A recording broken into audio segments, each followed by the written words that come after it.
امریکی صدر ایک ایونٹ ترتیب دینا چاہتے تھے. کیمپ ڈیوڈ کیوں نہیں ہوا، اس بارے میں بہت سی قیاس آرائیاں ہو رہی ہیں. اگر سوال یہ ہے کہ کیا کیمپ ڈیوڈ میں ملاقات کی کوشش کی ناکامی کا مطلب مذاکرات کے عمل کی ناکامی ہے، آئندہ کچھ روز اس حوالے سے بہت اہم ہوں گے. امریکی سفارتکار زلمے خلیلزاد اور طالبان کے درمیان جن معاملات پر اتفاق ہو چکا ہے وہ تو اب بھی موجود ہیں، اور اصولی طور پر افغان دھڑے بات چیت پر تیار ہیں.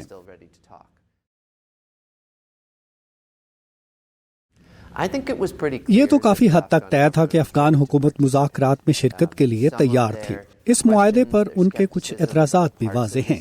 طالبان کی جانب سے حکومت کو ان مذاکرات سے دور رکھنا جائز نہیں. میں سمجھتا ہوں کہ بین الافغان مذاکرات کی تیاری شروع ہو چکی تھی اور نچلی سطح کے کچھ سفارتکار ایک دوسرے سے روابط میں تھے. میرا خیال ہے کہ افغان حکومت واقعی ملک میں امن چاہتی ہے. یہ کیسے ہوگا، شاید اس پر اتفاق نہ ہو، مگر وہ ملک کی بہتری کے لیے مذاکرات کے امکان کی تلاش میں ہیں.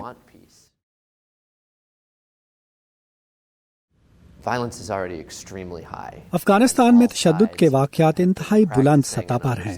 تمام فریقین تشدد اور بات چیت کو ساتھ ساتھ لے کر چلنے کی مشق کرتے آئے ہیں. فریقین صرف اس لیے نہیں لڑ رہے کہ انہیں مذاکرات کی میز پر فائدہ ہو، بلکہ اس لیے کہ جنگ جاری ہے اور کسی کو بھی معلوم نہیں کہ امن مذاکرات کامیاب ہوں گے یا نہیں. مجھے بالکل یقین ہے کہ معاہدہ ہو سکتا ہے.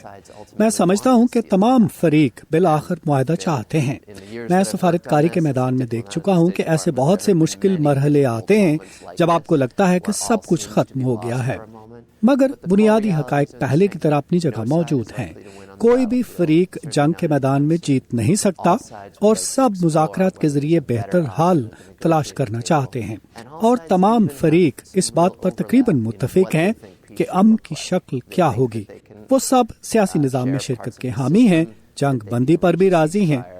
یہ بدقسمتی ہوگی کہ بات اتنی آگے بڑھنے کے بعد سارا امن ضائع ہو جائے، کیونکہ بہت سی جانیں داؤ پر لگی ہیں. And there's too much progress that's been made, and honestly too many lives that are at stake to let it all collapse now.